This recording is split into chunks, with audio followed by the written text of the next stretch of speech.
चलिए आज उन मूलभूत नियमों को समझते हैं जो उस हवा को नियंत्रित करते हैं जिसमें हम सांस लेते हैं और हमारे चारों ओर की दुनिया को भी, यानी गैस के नियम। गैसों को समझने के लिए वैज्ञानिक एक सरल मॉडल से शुरुआत करते हैं जिसे कहते हैं आदर्श गैस। सोचिए, आदर्श गैस एक परफेक्ट दुनिया जैसी है जहां सब कुछ आसान और प्रेडिक्टेबल है। लेकिन असल गैसें वो थोड़ी ज्यादा जटिल होती हैं, बिल्कुल हमारी असल दुनिया की तरह। ठीक है, तो देखते हैं कि हम इसे कैसे समझेंगे। हम शुरुआत करेंगे नींव से कि आखिर ये आदर्श गैस है क्या। फिर एक एक करके बॉयल, चार्ल्स और गे-लुसैक के नियमों को जोड़ेंगे और आखिर में देखेंगे कि ये सब मिलकर आदर्श गैस समीकरण कैसे बनाते हैं। तो सबसे पहले चलिए अपने शुरुआती पॉइंट को समझते हैं, एक आदर्श या कहें आइडियल गैस का कॉन्सेप्ट। कल्पना कीजिए कि गैस के कण छोटे छोटे बिलियर्ड बॉल्स की तरह हैं जो न तो आपस में चिपकते हैं और न ही कोई जगह घेरते हैं। यही एक आदर्श गैस का आइडिया है। ये असलियत का एक सरलीकरण है जो हमें गैस के व्यवहार को बेहतर ढंग से समझने में मदद करता है। अब बात करते हैं हमारे पहले बिल्डिंग ब्लॉक की, जिसे 1662 में रॉबर्ट बॉयल ने खोजा था। ये दाब और आयतन के बीच के रिश्ते को बताता है। बॉयल ने जो सवाल पूछा वो बहुत ही सीधा सा था। अगर तापमान को एक जैसा रखा जाए तो किसी गैस को छोटी जगह में दबाने से उसके दाब पर क्या असर पड़ता है।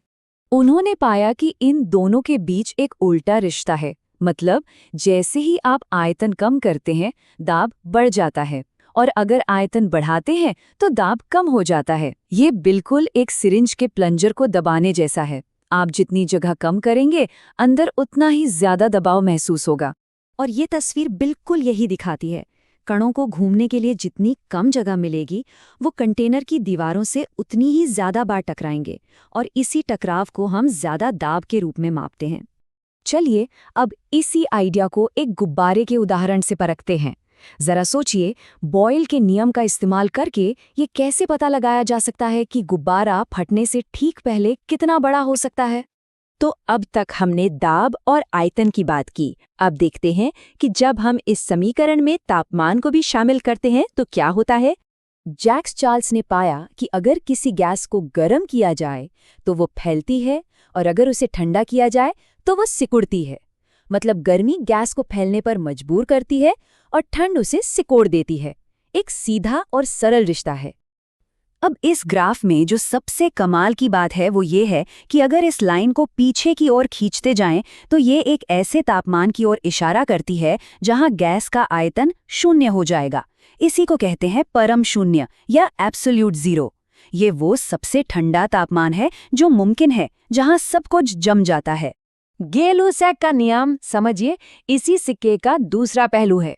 अगर आयतन को बदला नहीं जा सकता, जैसे किसी बंद डिब्बे में, तो गैस को गर्म करने पर उसका दाब बढ़ जाएगा। इसका सबसे अच्छा उदाहरण है गर्मी के दिनों में कार के टायर। सड़क की गर्मी से अंदर की हवा गर्म होती है और टायर के अंदर का प्रेशर बढ़ जाता है। इसीलिए लंबे सफर से पहले टायर का प्रेशर चेक करना इतना जरूरी होता है। तो ठीक है, हमने दाब, आयतन और तापमान इन तीनों को देख लिया है। अब बस एक आखिरी चीज बची है, खुद गैस की मात्रा। ये नियम एक बहुत ही सीधी सी बात कहता है। ये तो कॉमन सेंस है ना। एक कमरे में जितने ज्यादा लोग होंगे वो उतनी ही ज्यादा जगह लेंगे। गैसों के साथ भी ठीक ऐसा ही है, जितने ज्यादा कण उतना ज्यादा आयतन। और इसी से एक बहुत काम का स्टैंडर्ड बनता है। एक खास तापमान और दाब पर किसी भी आदर्श गैस का एक मोल, जो कि कणों को गिनने का एक तरीका है, जैसे 1 दर्जन का मतलब 12 होता है, हमेशा 22.7 लीटर जगह घिरता है।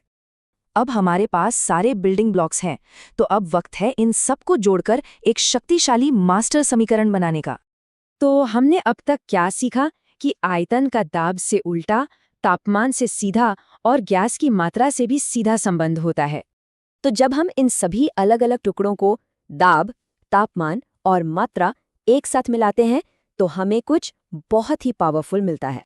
हमें मिलता है ये शानदार और शक्तिशाली आदर्श गैस समीकरण PV बराबर nRT, जहां R एक खास स्थिरांक है जो इन सभी को एक साथ बांधता है। ये एक अकेला समीकरण है जो हमें किसी भी गैस की अवस्था के बारे में बता सकता है। हमने आदर्श मॉडल तो बना लिया, लेकिन ये असल दुनिया के मुकाबले कितना खरा उतरता है? आखिर हम बिलियर्ड बॉल्स की दुनिया में तो नहीं रहते। असल दुनिया की गैसों को समझने के लिए हमें अपने समीकरण में थोड़े बदलाव करने पड़ते हैं। वैन डेर वाल्स समीकरण ठीक यही करता है। ये गैस के कणों द्वारा ली गई असली जगह और उनके बीच के हल्के आकर्षण बल के लिए सुधार करता है, वो चीजें जिन्हें हमारा आदर्श मॉडल नज़रअंदाज कर देता है। और यहीं पर हम एक आखिरी सवाल के साथ रुकते हैं। आदर्श गैस का नियम कई जगहों पर बहुत उपयोगी है, लेकिन ये हमें ये भी याद दिलाता है